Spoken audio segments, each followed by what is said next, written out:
This is your Drive Time News Blast. 30 minutes jam-packed with news of the day from the perspectives of truth, liberty, and justice. This is Monica Perez. And I'm Brad Binkley. The top story is that, no surprise here, what's going on in Turkey was an immediate, massive cluster of... Cluster what? Cluster show. Both of the things I wanted to call it were vulgar, and I don't want to trigger any censors. Yeah. Of course, kids stuff doesn't have those kind of censors. Anyway, so what I know, so immediately last month, I think it was just 1 week ago, Trump announced that he was going to what was really, if you dug in, 50 to 100 troops were being moved out of northern Syria, so to elsewhere in Syria, but the 2,000 troops that we have dedicated to inside Syria would remain inside. And he said he was doing it to make room for a Turkish operation. I was surprised that it happened immediately and dramatically right away without... There's some talk of, oh yeah, Trump did it on purpose to let this guy do his thing. Who knows what Trump is really up to? But I was waiting for, this was moving so fast. I was waiting for an immediate kind of pivot back. And I thought it was going to happen over the weekend because on Friday, they said that Erdogan, whatever, Turkey, started operations or firing or dropping bombs very close to what I guess were still U.S. positions. I guess we didn't move far enough out of the way. I don't know. But it looked like there were provocations afoot. So what's been developing now today is that Trump is accelerating the withdrawal, and they're going to actually move all the troops out of northern Syria, keep some in southern Syria, and move the rest to Iraq or elsewhere.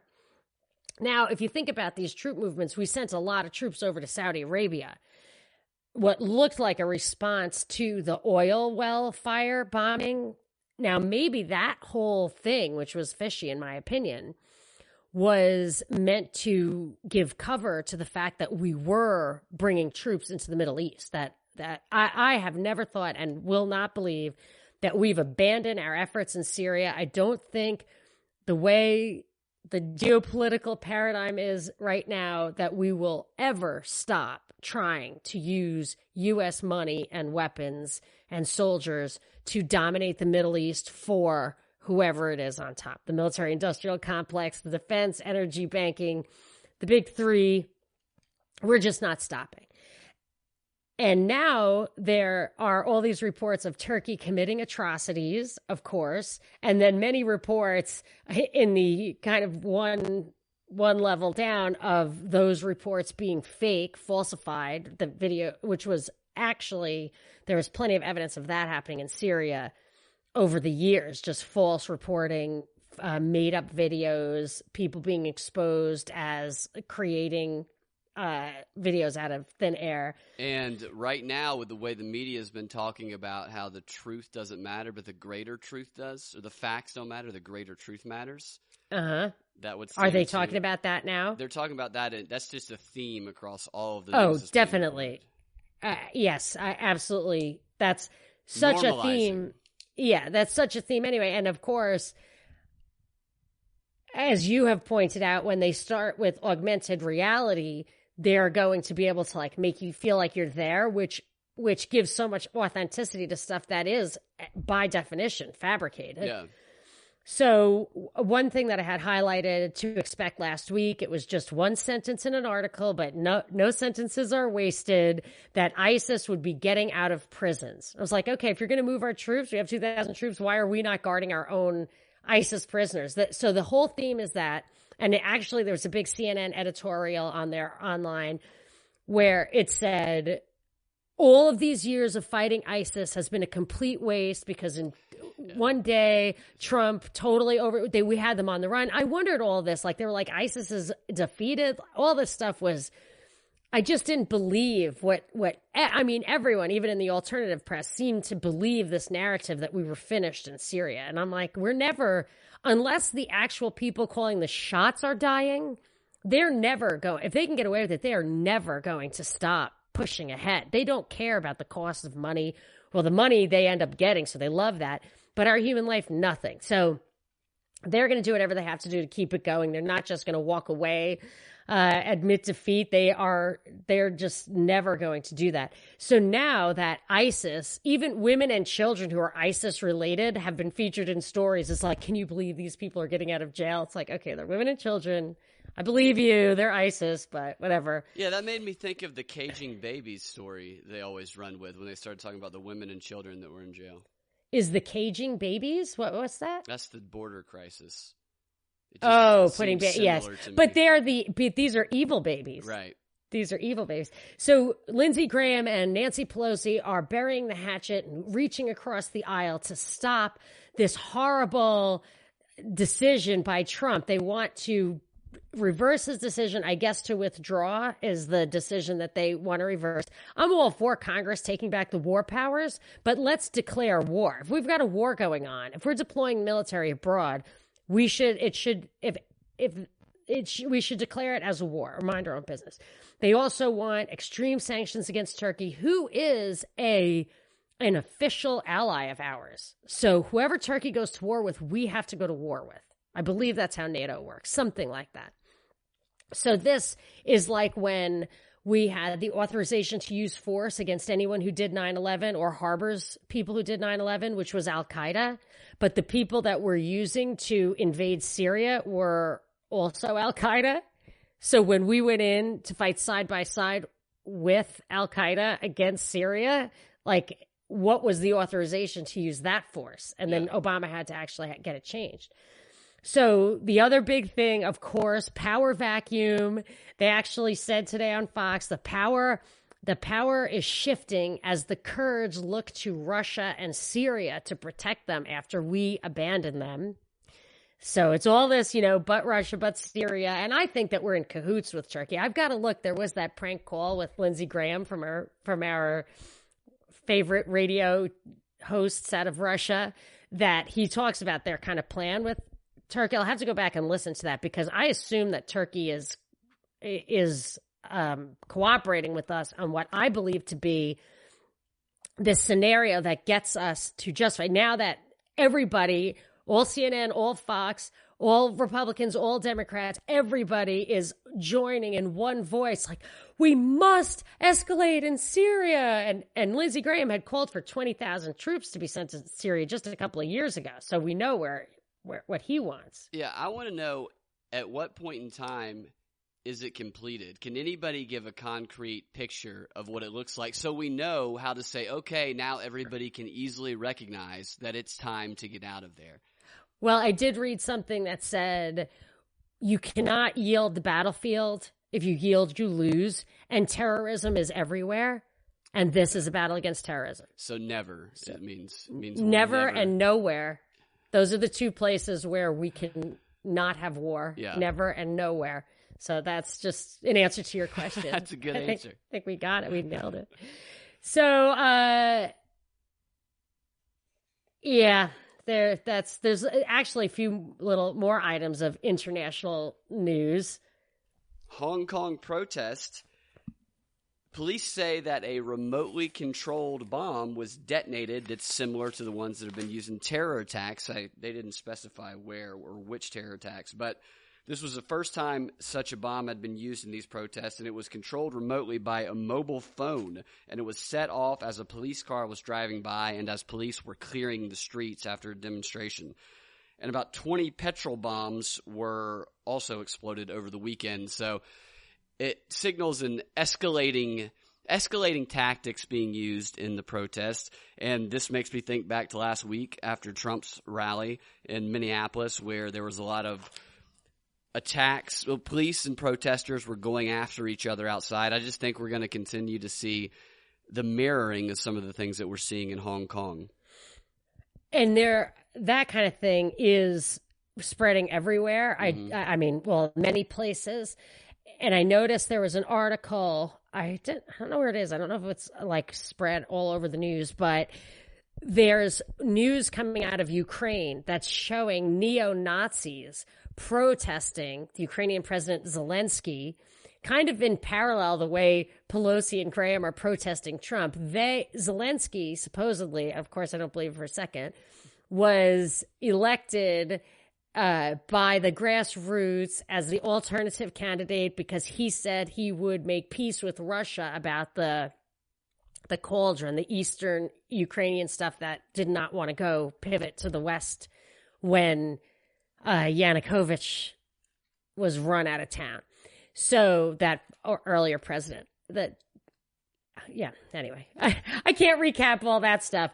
But this guy Zelensky, so he made the same promises. That's why he won handily, or why people believe he won handily, is that he said he's going to negotiate with the Russians. So he's for like a peaceful settlement. He just doesn't want that war. And there were good ideas on the table back in the day of just making these like quasi-independent zones. They would have a little more liberty than a regular like province or state, but they would still be part of Ukraine. And in my mind, that always just means who are you paying your taxes to? And that's all I think ultimately, I think was the origin of nation states and wars and borders. Who are you paying your taxes to?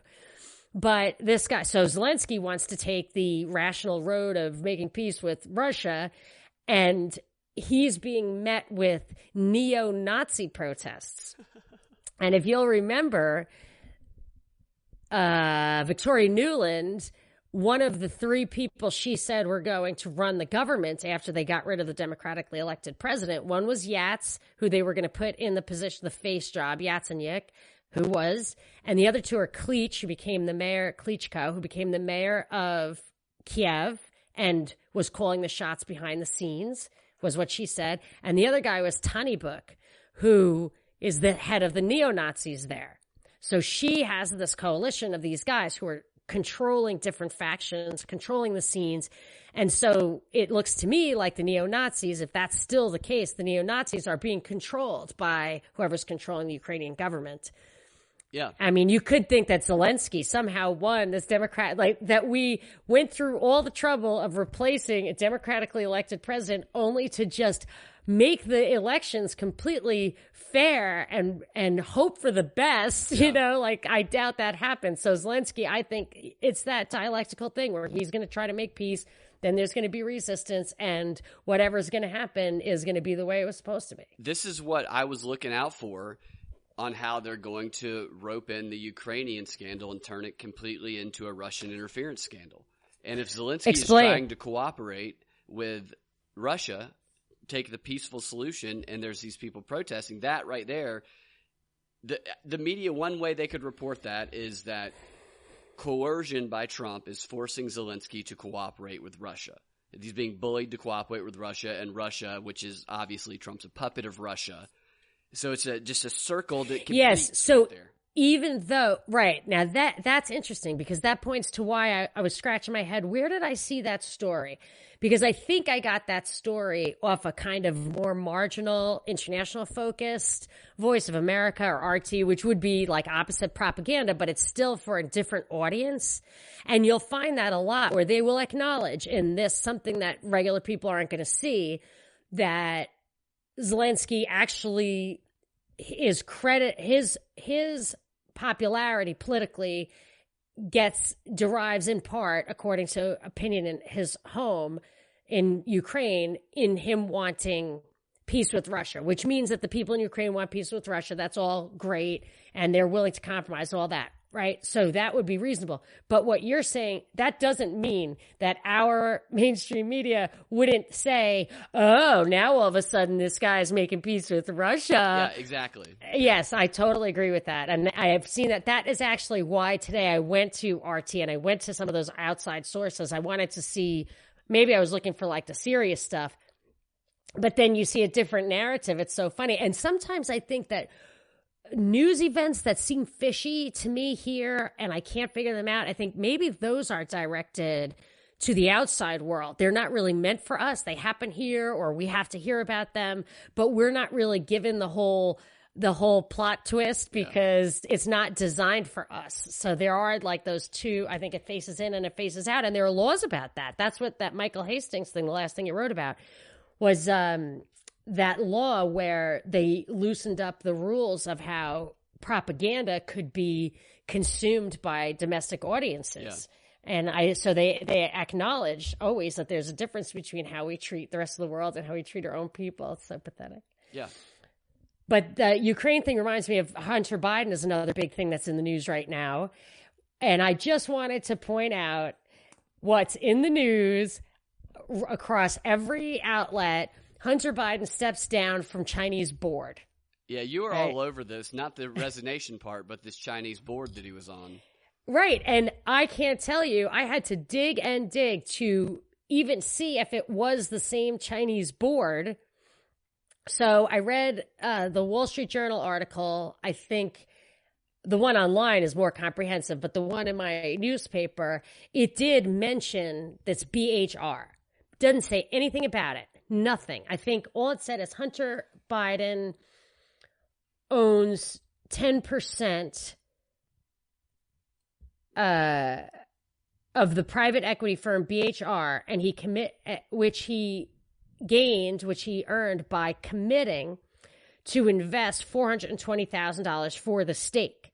Now, BHR invests billions of dollars. It invests billions of dollars, which means that the return on that will be tremendous. And the Wall Street Journal doesn't say he invested $420,000. He committed to invest. So now he still owns 10% of this multi-billion-dollar company and it didn't go into at all who his partners were in there. It's BHR, Bohai, Harvest, Rosemont, Seneca, Thornton is what it stands for. It's BHR-ST or Bohai, Harvest, RST, Rosemont, Seneca, Thornton, which I've talked about before. Rosemont is the Chris Hines money, John Kerry's wife's family.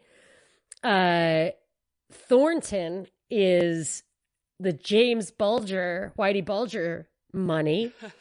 And then the Seneca, I believe the Seneca part is the Hunter Biden, Devin Archer thing. Hunter Biden has something called Paradigm with Jim Biden, his uncle, Joe's brother. But even when you hear the Devin Archer come up, they don't even mention that he's a convicted fraudster whose conviction was overturned by this judge whose husband is a high-ranking person on the Mueller Russia investigation committee. It's just why these things, and Wall Street Journal is supposed to be kind of pro-Trump, right? Why wouldn't they only lay out the facts as would be presented by Joe. They say, Hunter didn't even tell me, Joe says, Hunter didn't even tell me he was stepping down. And we don't do nepotism the way Trump does. That is the kind of theme. And it's like, really, this is a Trump nepotism scandal? And it's beyond nepotism. I mean, that Peter Schweitzer put out a lot of stuff, which I didn't read the book. I should probably buy the book. He says is well documented. And I imagine, I would think it would be because I haven't heard that it wasn't. And he seems like a guy who's enough in the mainstream to not be completely just making stuff up and get away with it. But that some of these investments that the company made, one was charged by the Justice Department of stealing U.S. nuclear secrets. Wow. And there were other scandals like that surrounding some of the investments made by this company. And it doesn't look like Hunter is giving up his stake in it. He's just not showing up for work anymore. Yeah, and he pledged that he wouldn't work with the foreign-owned company or serve on their board if there is to be a Biden presidency. And it's like we're just supposed to believe that, and we're supposed to believe that this didn't happen before.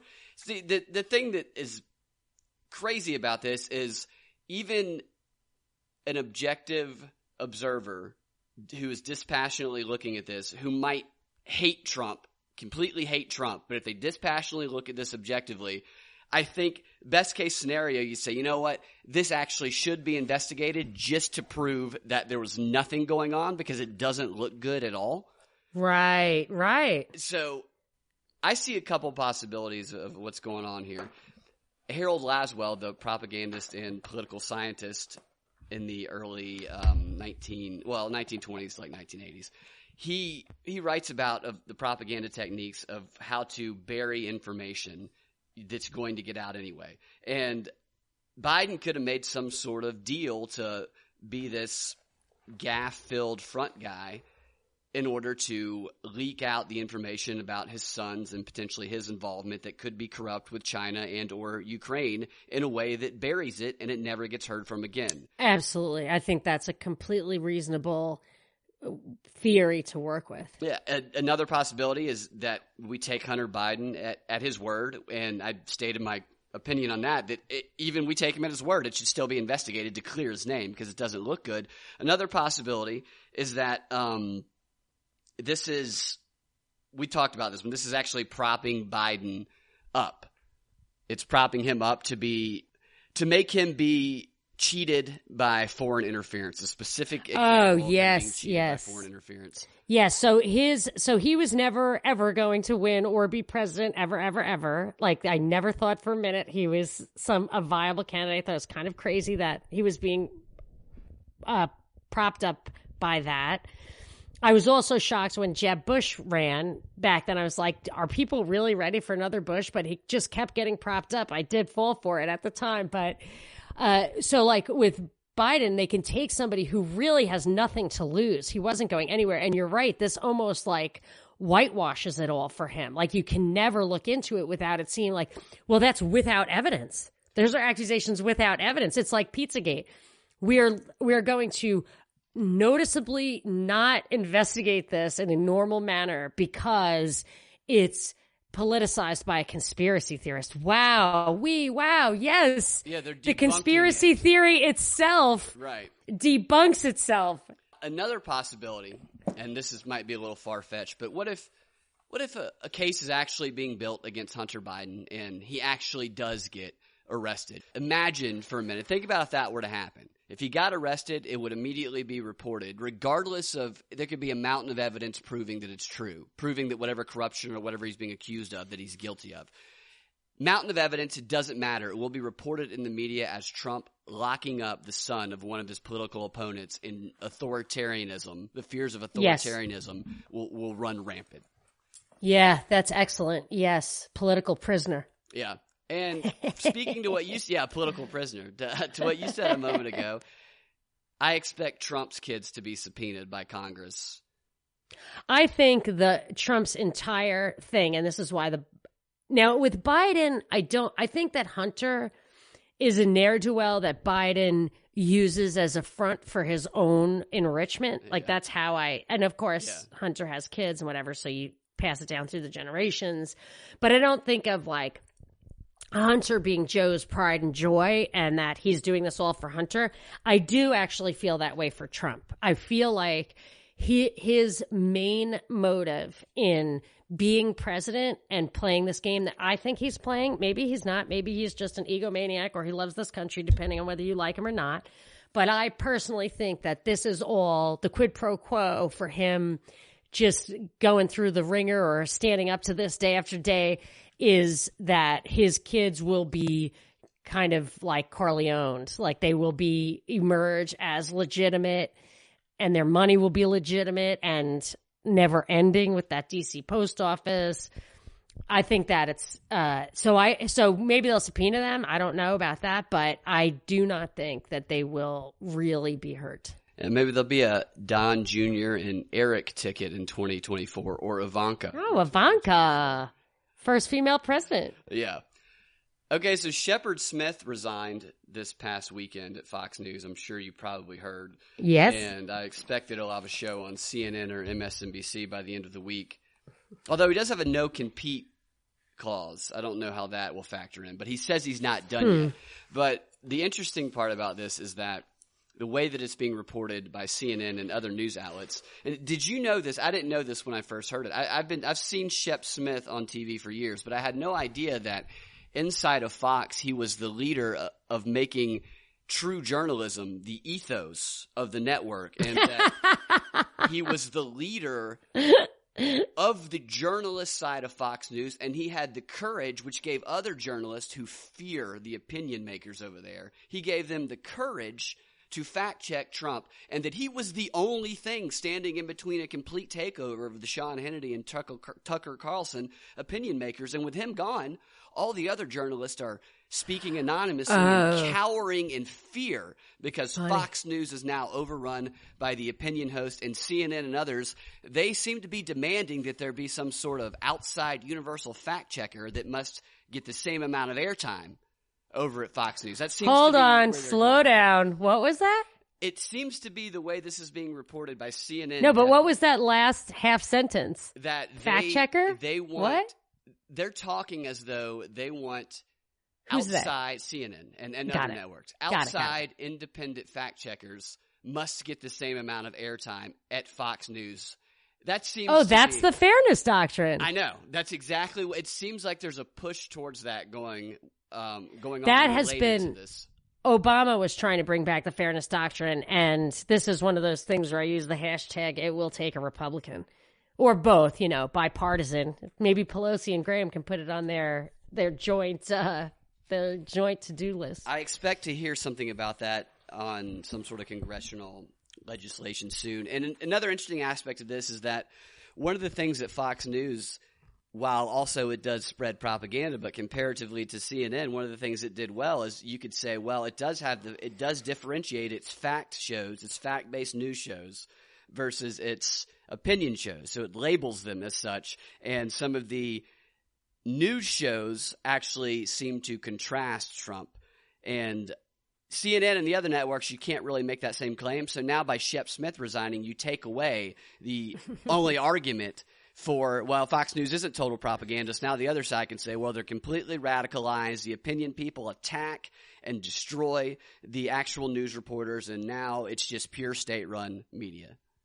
I do think that it was Fox. I believe you. Like that, I'm sure is how it's going to be spun. But I believe her name was Jane Aker. I've talked about this before, where she was doing an expose on Monsanto or cows with their hormones in a Fox affiliate in Florida.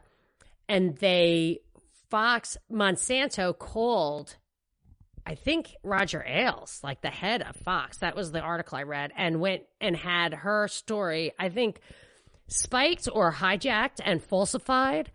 And she won, and then they fired her, and she won and was awarded some money. And then a higher court overturned it, saying the news does not have to be true. How do you like that? So Fox itself won the lawsuit that says that, just like the NFL, I think it was, won a lawsuit that games don't need to be authentic. They could be rigged. You could have if you lose money on it, you cannot go back to them and say, you lied to me. They're like, this is entertainment. And so is news. That's funny because they were talking about Roger Ailes and they were talking positively about him. They were saying, this is CNN, they were saying that under Roger Ailes, whatever you think about him, this would not have happened. The opinion people would not be attacking the people that are reporting truth, that are... Oh, he absolutely led the attack on somebody who was reporting truth, and it's in the record. Yeah. So they're kind of restoring his image a little bit to push this whole narrative. Well, when he was on his deathbed and he just took a fall, took one for the team, I kind of feel like Jobs did that too. Like, he's like, oh, I used alternative medicine, and that's why this happened. Yeah. I don't know. Because Ailes, they were like, oh, he's stepping down because he's a sexual harasser, and then he died shortly thereafter. Isn't that right? Am I remembering that right? I think so. Yeah. And I just feel like a lot of those guys, like Bill O'Reilly, he's like, all right, I'll go out in a blaze of glory, but you are going to pay my contract out, right? So. There's some Bill Gates, Jeffrey Epstein news today. Really? Yeah, there was a little bit of Bill Gates, Jeffrey Epstein stuff in the past because one of Gates's associates met with Epstein and worked with Epstein on that MIT Media Lab funding. So there was already a little bit there, but it turns out that despite their initial claims that Bill Gates himself did meet with Jeffrey Epstein at Jeffrey Epstein's house in New York, in Manhattan, at least 3 times beginning in 2011 after Epstein had already been convicted of a sex crime. So after people knew what he had been doing. And the reason that Epstein met with him was to discuss philanthropy.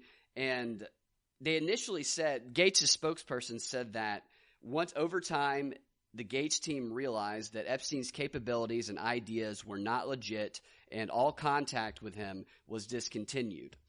And I thought that was interesting, that it took them meeting with Epstein a few times personally, Bill Gates meeting with him personally, to realize that Epstein's capabilities and ideas were not legit to meet Bill Gates' purpose. So he already knew that Epstein was convicted of a sex crime, and I can only assume that he knew some of the details that had come out and a little bit about the sweetheart deal, the sex island, the plane. So all of those ideas were okay for a meeting.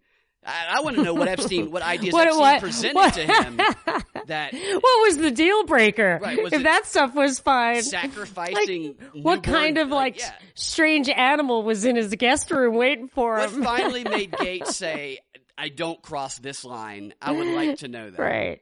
Yeah, I think he'll take that to his grave. You said something interesting though, because my question was, why in the world does Bill Gates, who is like hundreds of billions of dollars, one of the richest people in the world, what does he need money from Jeffrey Epstein? Yeah, I mentioned this with the Zuckerberg thing. So Bill Gates and Warren Buffett gave Bill Gates all his charitable money. They have like a joint foundation because they said that it's so hard to really use that kind of money wisely. You can't just establish it yourself, and we have completely aligned goals.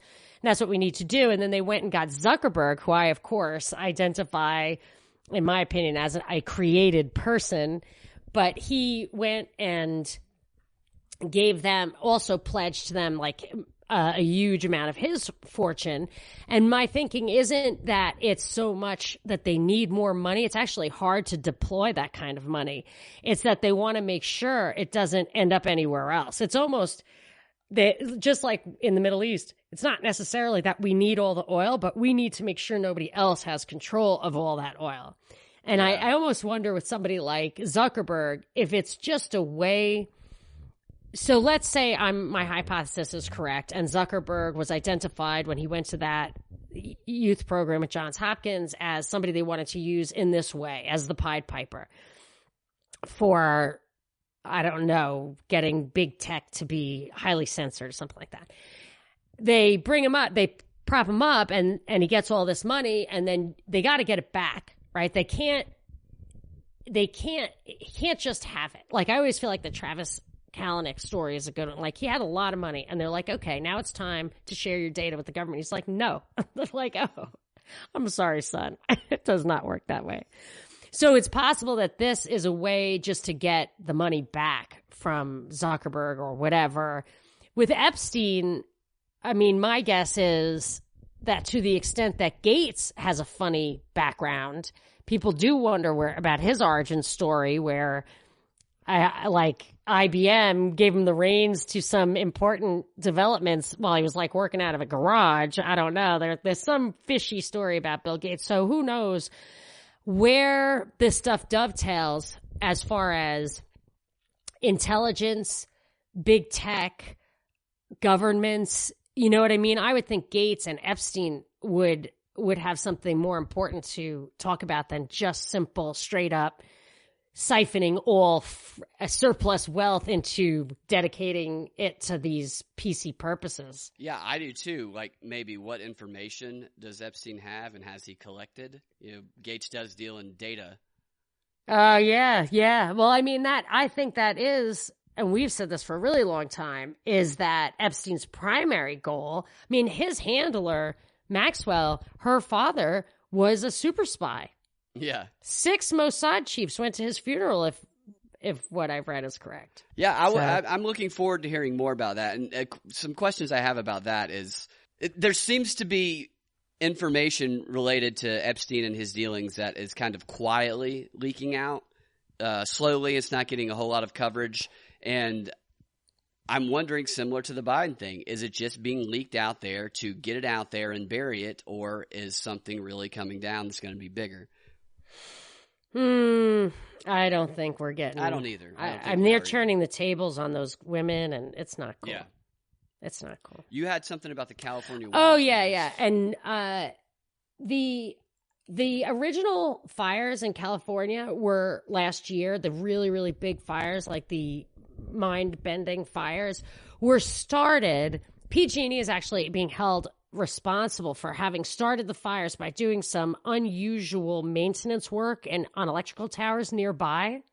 And of course, the way I think, I'm like, okay, so a government contractor starts these fires that have all sorts of policy implications, are completely in line with all the drought talk and the droughts that I think they probably contribute to. Who knows? But so I thought it was highly suspicious that PG&E started this fire, which is basically a quasi-governmental entity. And then the other day, PG&E said, because of that, we need to turn off 800,000 people's electricity preemptively because we're afraid of wildfires. Yeah. It's like, really? Is it that? Are we living on the edge of electricity to the point where you can't turn it on? Let's start a fire. I feel like we went back 100 years in time. Yeah. And then overnight, so you brought that story here. Then that night, or when we woke up the next morning, there were all these reports of wildfires in California. I mean, on cue. Like, really? There's no two ways about it. On cue. And I even said to my husband, who's normally like, yeah, whatever. Coincidences happen. I'm like, come on. It's like, yeah, that is weird. So to make things weirder, I saw an article in the Daily Mail, the UK, and this has been around, but it's comprehensive there, where somebody in his car with a camera or iPhone or whatever took a picture of a garbage truck that was smoldering. They were right near an underpass, but the garbage truck pulls over to the side of the road and has this burning trash, and he's preparing to dump it into basically what was kindling, just like an area that was definitely going to start a wildfire. And this guy follows him and he says, "Hey man, you have got to stop. Like, you can't just go up to that underpass, but do it under the underpass so that it won't light all this stuff on fire. I mean, this is definitely going to start fire." And he said the guy, his pleadings were met with a blank stare, and it did in fact start the fire. And this is a government contracted garbage company. And the only reports I could find here were that they are investigating whether the driver did anything unlawful, which is pretty crazy considering how can that not be unlawful? Flicking a cigarette butt out the window in California is unlawful. Well, if it's government sanctioned, then you can flick the cigarettes out. Well, yeah. So that's the thing. If that's how laws, that is what rule of law is. It's not supposed to change depending on if you're an insider or an outsider. That's definitely an interesting story. I noticed some stories about potential wildfires in Georgia coming up. So I'm wondering if the same thing's going to happen here, if the same recommendations about shutting down power. They're really going too far. Well, I look forward to see how this unfolds over the coming week. What to watch out for. And a reminder, tomorrow is the fourth staged and highly scripted presidential debate for the Democrats. There'll be 12 people on stage, the most in history. I'm so not interested at all. Can you just watch it for us and report back? I hope that I survive the whole thing. It is. Hey, that might be a nice time to visit my cocktail blog. If you're going to watch it, I do suggest having a few to get through these things. I think so. Terrible, and they're mind-numbing. And you guys can find your Drivetime News Blast every weekday afternoon at thepropreport.com at 4 p.m. or your favorite podcasting platform with the Propaganda Report podcast feed. We will talk to you all tomorrow.